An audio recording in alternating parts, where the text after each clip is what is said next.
बच्चों इस लेक्चर में हम सीखेंगे कि रैंडम एरर वाले क्वेश्चन हमें कैसे सॉल्व करने हैं। जी हाँ, रैंडम एरर में आपको मल्टीपल डेटा दिए जाएंगे, उसमें से आपको मेजरमेंट निकालना होगा कितना है, एरर निकालना होगा कितना है, वो हमें अभी सीखना है। ठीक है, लेकिन उसके पहले हम थोड़ा रैंडम एरर्स के बारे में कर लेते हैं रिवीजन। कुछ इंपॉर्टेंट पॉइंट्स हम रिवाइज कर लेते हैं। सबसे पहले मैंने आपको क्या बताया था, रैंडम एरर क्या है? They are errors due to factors out of our control. जो फैक्टर को हम कंट्रोल नहीं करते, जो हमारे मेजरमेंट में हर बार फ्लक्चुएशन क्रिएट करते हैं, है ना। फ्लक्चुएशन की वजह से क्या होता है, आपकी जो मेजरमेंट है it might be slightly different every time. मैं कमरे का टेम्परेचर मेजर करूं, हर बार थोड़ा अलग अलग आ सकता है, 0.1 डिग्री 0.5 डिग्री का फर्क आ सकता है, तो वो क्या है? फ्लक्चुएशन। यहाँ पे मैंने आपको बताया था कि कोई पैटर्न हमको मेजरमेंट्स में नहीं मिलेगा, है ना। रैंडम डेटा है, रैंडमली कभी इधर कभी उधर ऐसे भागता रहेगा, राइट। तो उसको मिनिमाइज हम कैसे कर सकते हैं? हम जितना अपने एनवायरनमेंट को कंट्रोल करेंगे उतना रैंडम एरर आपका मिनिमाइज होगा, है ना। जीरो होना तो मुश्किल काम है, करेक्ट। और अब हमें रैंडम एरर अगर मेजर करना है तो उसके लिए हमें सेवरल मेजरमेंट निकालने पड़ेंगे, तभी मैं कोई भी प्रॉपर एस्टिमेट दे सकता हूं। मैं अपने कमरे का टेम्परेचर एक बार मेजर करके नहीं बोल सकता मेरे कमरे का टेम्परेचर इतना होता है। मुझे 1 महीना या 1 साल पूरा रेगुलर टेम्परेचर निकालना पड़ेगा, तब जाके बोलूंगा भाई average temperature of my room is this much. एक और कॉन्सेप्ट मैंने आपको बताया था इस डायग्राम से रिलेटेड, याद करो मैंने क्या बताया था। आपका रैंडम एरर में इस डायग्राम से डिसाइड कर सकता हूं कितना होगा। यहाँ पे आप डेटा पॉइंट्स को ऑब्जर्व करो, यहाँ पे आपका डेटा पॉइंट स्कैटरिंग कम है, यहाँ भी डेटा पॉइंट स्कैटरिंग कम है, यहाँ डेटा पॉइंट ज्यादा स्कैटर कर रहा है, यहाँ पे भी डेटा पॉइंट ज्यादा स्कैटर कर रहे हैं। रैंडम एरर क्या है? वो आपके मेजरमेंट्स में फ्लक्चुएशन क्रिएट कर रहे हैं। जितना रैंडम एरर ज्यादा, फ्लक्चुएशन उतने ज्यादा होते हैं, तो उतना आपका डेटा भी ज्यादा स्कैटर होना चाहिए। तो इन दोनों केस में डेटा आपका ज्यादा स्कैटर हो रहा है क्या? तो दैट मीन्स मैं इन दोनों केस में लिख सकता हूं क्या कि मेरे पास रैंडम एरर जो है वो ज्यादा होगा क्योंकि डेटा ज्यादा स्कैटर हो रहा है। लेकिन वहीं आप इन दोनों में बोलो तो डेटा स्कैटरिंग कम हो रही है, मतलब इन दोनों केस में मैं बोलूंगा कि मेरे पास लेस रैंडम एरर है। ओके, तो बच्चों अब हम ना रैंडम एरर को कैलकुलेट करने के प्रॉपर स्टेप्स समझते हैं क्या क्या है। देखो मैंने आपको क्या बताया था कि रैंडम एरर जो है ना वो रैंडम फ्लक्चुएशंस क्रिएट करता है आपके मेजरमेंट में। तो फ्लक्चुएशंस का प्रॉपर एस्टिमेट निकालने के लिए हमें मल्टीपल मेजरमेंट्स करने पड़ेंगे। तो आपका पहला पॉइंट यहाँ पे क्या बोल रहा है? वही बोल रहा है मेक सेवरल मेजरमेंट्स। तो मान लो मैंने अपना मेजरमेंट किया n टाइम्स, करेक्ट। मैं अब लिख देता हूं measurements are done n number of times. ठीक है, इतना क्लियर है।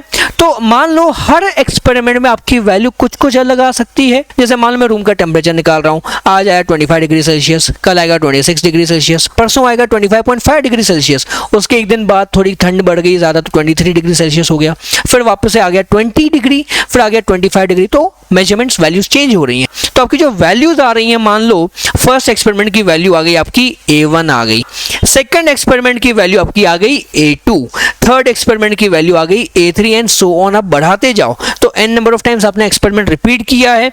मैं यहाँ पे लिखूंगा nth एक्सपेरिमेंट की वैल्यू हो गई AN। ये सारे मेरे पास क्या आ गए बच्चों? मेजरमेंट्स। ओके, अब आगे क्या बोला है बच्चों? Calculate average. ये सारे मेजरमेंट आपने निकाले हैं ना, इन सबको कंबाइन करके आपको निकालना होगा एवरेज। एवरेज मेजरमेंट मेरा क्या होगा? A इक्वल टू ऐड कर दिया और उसको डिवाइड कर दो टोटल नंबर ऑफ टर्म्स से। ये मिल गया मुझे एवरेज मेजरमेंट। यानी कि जब मुझे पूछा जाए भाई आपका वैल्यू कितनी आई मेजरमेंट की, तो मैं उसको क्या बताऊंगा? मैं एवरेज मेजरमेंट बताऊंगा। This is my final measurement. ठीक है, मुझे जब भी डेटा प्रेजेंट करना होगा तो मैं एवरेज वैल्यू निकाल के उस एवरेज डेटा को प्रेजेंट करूंगा। स्टेप 2 क्या बोल रहा है बच्चों? Calculate deviation of each measurement from average. ध्यान से समझो जरा, डेविएशन मतलब क्या? डेविएशन मतलब डिफरेंस बेसिकली। ठीक है, डेविएशन मतलब क्या है? डिफरेंस। किसका डिफरेंस निकालना है? Of each measurement from average. ध्यान से समझो, ये मेरा हर एक मेजरमेंट जो मैंने निकाला, हर एक्सपेरिमेंट की मेरी वैल्यूज हैं और ये मेरा क्या है? एवरेज मेजरमेंट है। तो मुझे इन सब का डिफरेंस, हर एक का डिफरेंस मुझे कहां से निकालना है? एवरेज से निकालना है। तो कैसे होगा बच्चों? एक सिंपल सा फॉर्मूला लगाते हैं, डेल्टा ए, ये सिंबल है, इसको बोलते हैं डेल्टा। क्या बोलते हैं? डेल्टा। डेल्टा मतलब चेंज। यहाँ पे लिख लेता हूं मैं, this is equal to delta. Delta मतलब चेंज। ट्राइंगल मत समझ लेना इसको, ट्राइंगल के लिए भी यूज होता है, बट फिलहाल हम इसको बोल रहे हैं डेल्टा। तो यहाँ पे आपका डेल्टा ए क्या होगा, जैसे मेरे पास हर एक मेजरमेंट का मुझे डेल्टा निकालना है, तो पहले A1 है तो उसका आपको डेल्टा A1 मिलेगा, वो होगा A1 माइनस A। आपका फर्स्ट मेजरमेंट A1 है, एवरेज मेजरमेंट A है, दोनों का मैंने निकाल लिया डिफरेंस। सिमिलरली मैं डेल्टा A2 निकालूंगा, A2 minus A, delta A3 निकालूंगा, A3 minus A, so on कहानी मेरी चलती जाएगी। तो डेल्टा मेरा AN कितना आएगा, AN माइनस A। तो मैंने हर एक मेजरमेंट का डिफरेंस निकाल लिया एवरेज से, तो मुझे हर एक मेजरमेंट का डिफरेंस मिल चुका है फ्रॉम द एवरेज। ये क्या है आपका डेविएशन, ठीक है। अब आते हैं हम थर्ड स्टेप पे, कैलकुलेट एवरेज एरर। ध्यान से समझो, ये आपका क्या है, डेविएशन। कोई डेविएशन पॉजिटिव होगा, कोई डेविएशन नेगेटिव होगा, हो सकता है करेक्ट, किसी की वैल्यू A से ज़्यादा है, किसी की वैल्यू A से कम है, तो हमें उन सब का निकालना है एवरेज।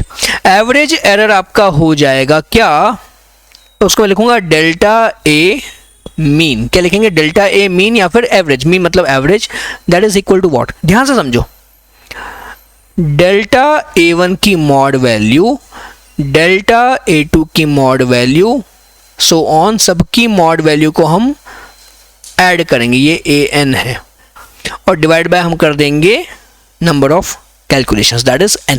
ये क्या वैल्यू है, मॉड वैल्यू है। मॉड वैल्यू आई होप सबको पता है, जिसको नहीं पता मैं यहाँ पे बता देता हूँ एक बार। अगर मैं मॉड ऑफ 2 निकालूं तो वो 2 आता है, लेकिन अगर मैं मॉड ऑफ -2 निकालूं तो वो भी आता है 2। मतलब इस सिंबल का काम क्या है, नेगेटिव वैल्यू को पॉजिटिव बनाएगा, लेकिन पॉजिटिव वैल्यू में कोई चेंज नहीं होगा। तो जैसा मैंने यहाँ पे बताया आपको, ये जो आपके सारे डेविएशन हैं, कोई पॉजिटिव होगा, कोई नेगेटिव होगा। तो यहाँ पे मॉड लगाने से क्या हो गया, आपके सारे डेविएशन हो गए पॉजिटिव। तो मैंने सारे पॉजिटिव वैल्यूज को ऐड कर दिया, डिवाइड बाय n कर दिया, तो मुझे मिल गया डेल्टा A मीन, और यही आपका कहलाएगा बच्चों average error.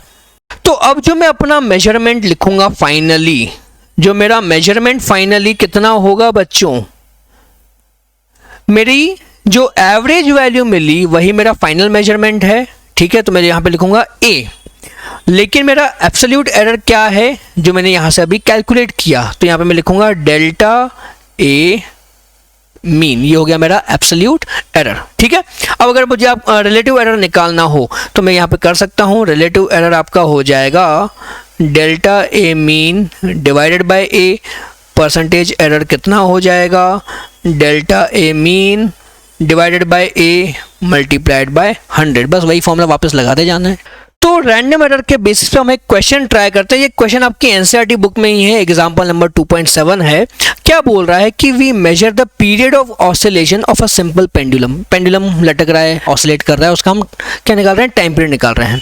In successive measurements the readings turn out to be what. तो आपने एक्सपेरिमेंट को मल्टीपल टाइम्स रिपीट किया, कितनी बार रिपीट किया यहाँ पे, 1 2 3 4 5।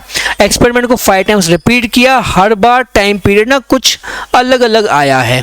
तो इन्होंने पूछा है calculate the absolute error, relative error और परसेंटेज एरर। तो आप वीडियो को पॉज करके एक बार पूरा खुद से ट्राई करो। 3 स्टेप्स हैं, है ना। पहला स्टेप है आपको एवरेज वैल्यू निकालनी है सबकी, दूसरा स्टेप है डेविएशन निकालना है, तीसरा स्टेप है डेविएशंस का एवरेज निकालना है। ओके, उनके बेसिस पे आपका पूरा क्वेश्चन सॉल्व हो जाएगा। चलो, तो आई होप आपने आंसर कर दिया है इसको, आपका आंसर आ गया है। तो मेरे जो एक्सपेरिमेंट है मैंने 5 बार रिपीट किया, हर बार की वैल्यू मेरे पास यहाँ पे अवेलेबल है। तो मैं सबसे पहले मीन वैल्यू निकाल लूं क्या, कितनी आएगी, है ना। ये आईपैड की यार क्या गड़बड़ होती है, ठीक है। ये मुझे क्या निकालना है, मीन वैल्यू निकालनी है। तो इन सब का मैं निकालूंगा एवरेज। तो 2.63 plus 2.56 plus 2.42 plus 2.71 plus 2.80 whole divide by हम करेंगे 5 कर देंगे क्या बच्चों, है ना, 1 2 3 4 5 करेंगे। सबको ऐड करो, कितना आ रहा है 13.12 डिवाइडेड बाय 5, ये आपका कितना आ रहा है बच्चों, ये आपका हो जाएगा 2.62 सेकेंड्स। ये आपका आ गया बच्चों mean value of the time period. ये मैंने निकाला बच्चों स्टेप 1 से।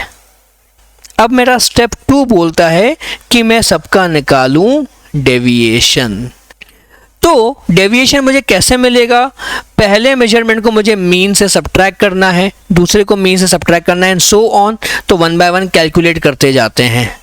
तो डेल्टा A1 कितना होगा, पहली मेजरमेंट है 2.63 माइनस मीन कितना है 2.62, तो ये कितना आ रहा है बच्चों 0.01।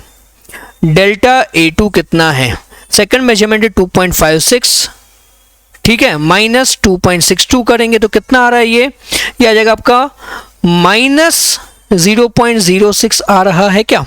थर्ड निकालते हैं A3, डेल्टा A3 आपको कितना गिवन है, वो गिवन है आपको यहाँ पे 2.42 है, राइट, माइनस करेंगे 2.62, कितना आ रहा है 0, 6 minus 4 2, 0.20 with a minus sign.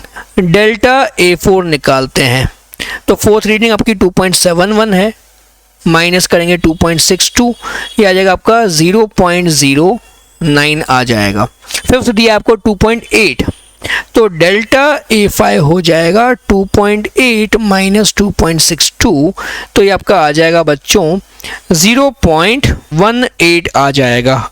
अब हमें क्या करना है, यहाँ पे आप ऑब्जर्व करो, कोई पॉजिटिव है ना, तो कोई वैल्यू नेगेटिव भी है।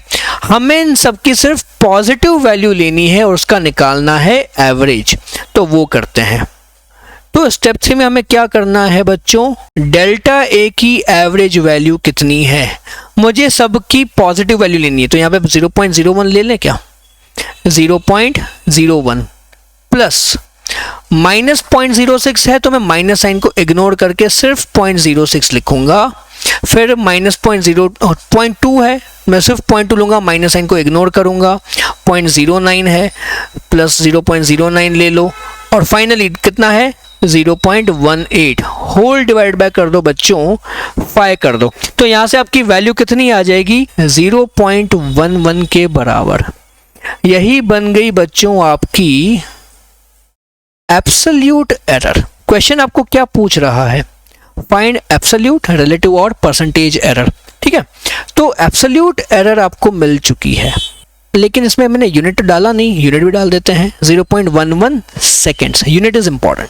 अब आगे पूछा जा रहा है भाई, तो रिलेटिव एरर हमारा कैसे मिलेगा, वो होगा आपका एब्सोल्यूट यानी कि 0.11 बाय मेरा मेजरमेंट, जो कि मैं लूंगा 2.62, ठीक है।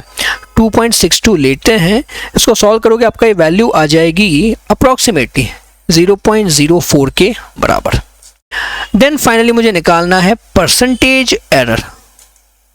तो परसेंटेज एरर कितना होगा बच्चों, रिलेटिव एरर मल्टीप्लाई बाय कर दो 100, तो आ जाएगा आपका 4%। That's it.